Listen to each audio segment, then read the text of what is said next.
सांगून आणि मला जीवे मारण्याची हे कट रचत आहे आणि की ह्याला आपण मारू काय याला जीवाशी हे करू असं हे त्याचं चाललेलं आहे आणि प्रशासन आणि त्याच्यामुळे काय माझ्या जीवाला धोका होऊ शकतो। अस्सलाम वालेकुम, आदाब, मैं हूं यूसुफ अली, आप देख रहे हैं सैफ न्यूज़ लाइव। आइए नजर डालते हैं आज की खास खबर पर। इस समय हम मौजूद है विरार के कोपरी में। आप देख सकते हैं हमारे पीछे ये एक ज़मीन है जहां हम खड़े हैं। इस ज़मीन को लेकर कुछ विवाद शुरू है।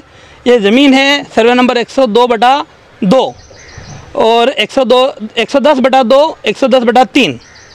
इस ज़मीन को लेकर इस ज़मीन के खरीदार है आनंद यशवंत जाधव, जिन्होंने इस ज़मीन को ख़रीदा है। उनका ऐसा कहना है कि उन्होंने पूरा व्यवहार किया है, उसका जो पैसा बनता था वो पैसा दिया है, लेकिन इसमें थर्ड पार्टी इंटरेस्ट करके कोई तो ऐसे पर्सन है जो इस चीज़ को पूरे व्यवहार को प्रभावित करने की कोशिश कर रहा है और जो ज़मीन मालक जिसने ज़मीन बेचा है उससे ज़मीन को वापस इनके ताबे से लेने की बात कर रहे हैं।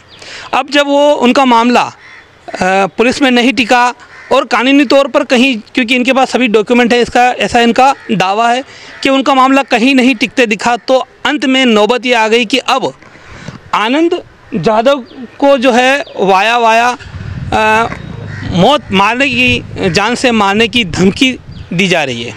ऐसा दावा आनंद जाधव द्वारा किया जा रहा है। इस पूरे मामले पर आनंद जाधव ने एक प्रेस कॉन्फ्रेंस आयोजित की और क्या कुछ कहा उस प्रेस कॉन्फ्रेंस में वो आप वीडियो में आगे सुनेंगे। इनका ऐसा आरोप है कि इनको ऐसी वाया किसी के द्वारा ये जानकारी हासिल हुई कि इनको मारे जाने की या जान से मारने की प्लानिंग चल रही है और इसीलिए इन्होंने पुलिस से प्रोटेक्शन की मांग भी की है और ये पूरे मामले को लेकर आगे पुलिस विभाग और होम विभाग में जाने वाले हैं। आनंद जाधव और उनके वकील ने इस प्रेस कॉन्फ्रेंस में क्या कुछ कहा वो सुनिए आप आगे। आज के लिए अभी के लिए इतना ही। नमस्कार सर, ह्या संपूर्ण विषयाबद्दल काय सांगाल? नमस्कार, मी ॲडव्होकेट विवेक तिवारी। हा विषय असा आहे की माझे क्लायंट आहेत आनंद यशवंत जाधव यांनी ते तीन प्लॉट विकत घेतलेला आहे। विनोद हरिभाऊ जोशी, सुनील हरिभाऊ जोशी आणि अलका विनोद जोशी यांच्याकडनं हा प्लॉट विकत घेतलेला आहे। त्याच्या रजिस्टर्ड एग्रीमेंट करून घेतलेला आहे, त्याच्या 7/12 आणि घरपट्टी त्यांच्या नावावर करून घेतलेला आहे आणि त्याचे जे काय मोबदला होता ते त्यांनी बाय चेक त्यांच्या अकाउंटमध्ये क्लिअर केले, सगळे पैसे त्यांना दिलेले आहेत। आता त्यांचा सगळा व्यवहार झाला, त्यांनी सगळ्या प्रॉपर्टीचं टायटल वगैरे क्लिअर केलाय आणि त्यानंतर आता काय झालं, त्याच्यामध्ये दुसराही काय थर्ड पार्टी कोणतरी वेगळा माणूस ह्याच्यामध्ये इंटरेस्ट घेतात आणि ह्या प्रॉपर्टीमध्ये ह्यांना हे जे आता काम चालू केलं तर त्याच्यामध्ये अडथळ पैदा करतात।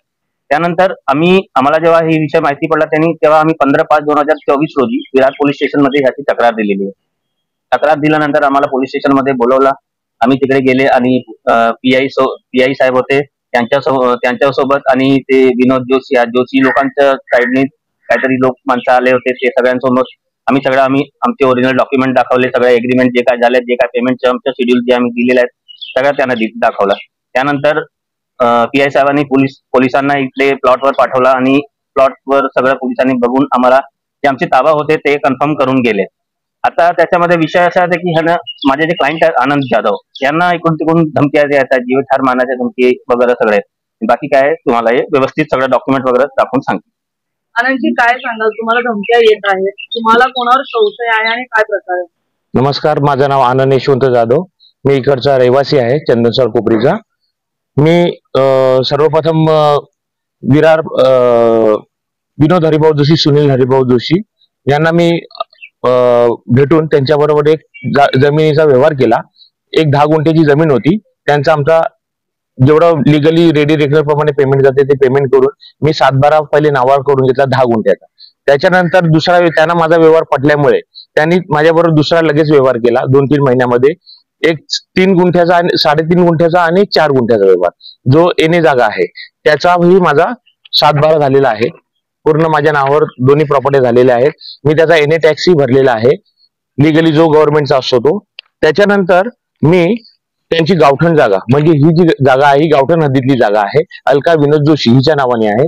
मग तिच्या दोन्ही घरपट्ट्या, एक ह्या जागेची, या इथे एक जुनं घर होतं या जागेची आणि मागच्या जागेची, बाजूला एक सर्वे नंबरच्या बाजूला त्यांचं जुनं घर आहे त्या जागेची दोन्ही घरपट्ट्या आणि त्यांच्याबरोबर ऑफिशियली जो व्यवहार होतो तो करून आणि मी त्यांना पूर्ण पैसे दिल्यानंतर त्यांनी मला बाउंड्री मारायला सांगितली. बाउंड्री मारल्यानंतर त्यांना ते दिसलं का इथे कोणीतरी आता ऍक्टिव्हिटीज करायला लागले, याच्या अगोदर कोण दिसत नव्हतं.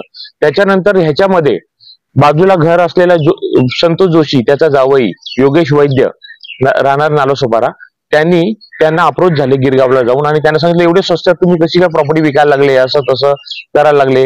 त्याच्यानंतर त्यांनी त्यांना भडकवलं. त्याच्यानंतर त्यांचा मुलगा अमेरिकेला असतो विशाल विनोद जोशी, तो आला 14-15 एप्रिलला तो आला. त्याच्यानंतर त्याने तो 25 एप्रिलला तो प्लॉटवर आला, जागेवर आला. त्यांनी ते सगळं बघितलं. नंतर तो पण 7-8 वर्षांनी आला असं त्यांचं म्हणणं आहे. त्याच्यानंतर त्यांनी बघितलं एवढी डेव्हलपमेंट चालू आहे, त्यांच्या बाजूला प्लॉट ही डेव्हलपमेंटला दिलेला आहे, तो बघायला आला, त्याची प्रॉपर्टी बघायला आला.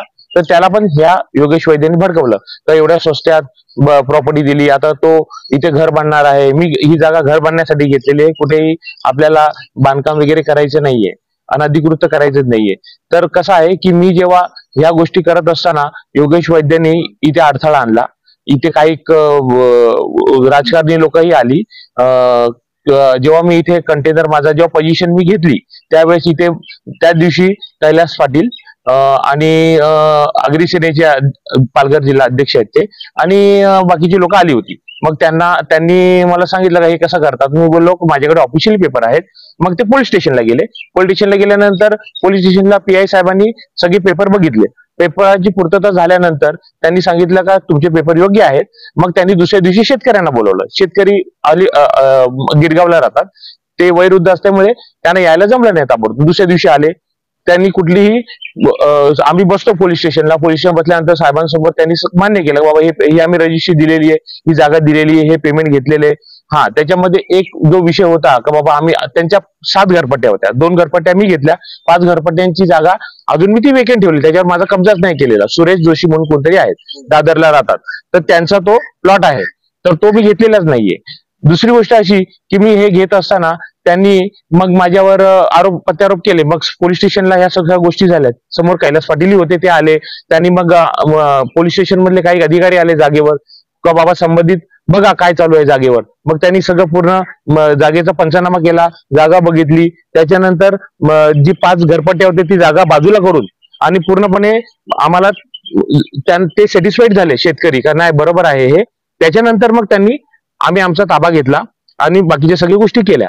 यानंतर आता 2 दिवसापासून मला असं कळते का योगेश वैद्य हा मुंबईची किंवा कुठलीही लोक सांगून आणि मला जीवे मारण्याची हे कट रचत आहे आणि की ह्याला आपण मारू काय, याला जीवाशी हे करू, असं हे त्याचं चाललेलं आहे.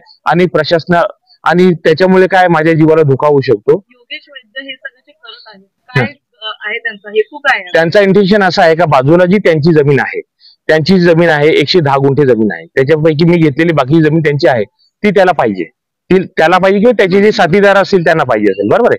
त्याच्यामुळे मी त्याच्यामध्ये इंटरफेअर करत नाहीये. त्यांना ज्याला द्यायची त्यांना द्यावी, मी त्यांना जबरदस्ती केलेली नाहीये. पण त्यांनी माझ्याबरोबर व्यवहार करायला लावलेला. त्यांनी रिसल मला या व्यवहारासाठी मी त्यांच्याकडनं वसई विकास बँकेकडनं डीडी बनवला होता. 3 करोड 2 लाखाचा डीडी बनवला होता. त्याच्यातले हा 1.5 करोडचा डीडी आहे वसई विकास बँकेमध्ये विरार ईस्ट, तिथे मी हा डीडी बनवलेले आहेत. 3 करोड 2 लाख 3 करोड 1.5 करोड 1 लाख 1.5 करोड रेडी रेकनरप्रमाणे हे डीडी बनवलेले आहेत. आणि मी व्यवहार करायला जाणार त्यात त्यांनी अडथळा आणला आणि त्याला वाटला का आता हे याला देतील, कारण ते माझे शेतकरी ते खूप चांगले आहेत दोघं. ते शातगृजवाले असू, सुनील जोशी असू दे का विनोद जोशी असू दे का अलका जोशी असू दे, मला मुलासारखं मानतात. हे त्याला हमारे चैनल सैफ न्यूज लाइव पर अपने व्यापार और सेवा से संबंधित विज्ञापन प्रसारण हेतु दिए गए मोबाइल नंबर पर संपर्क करें.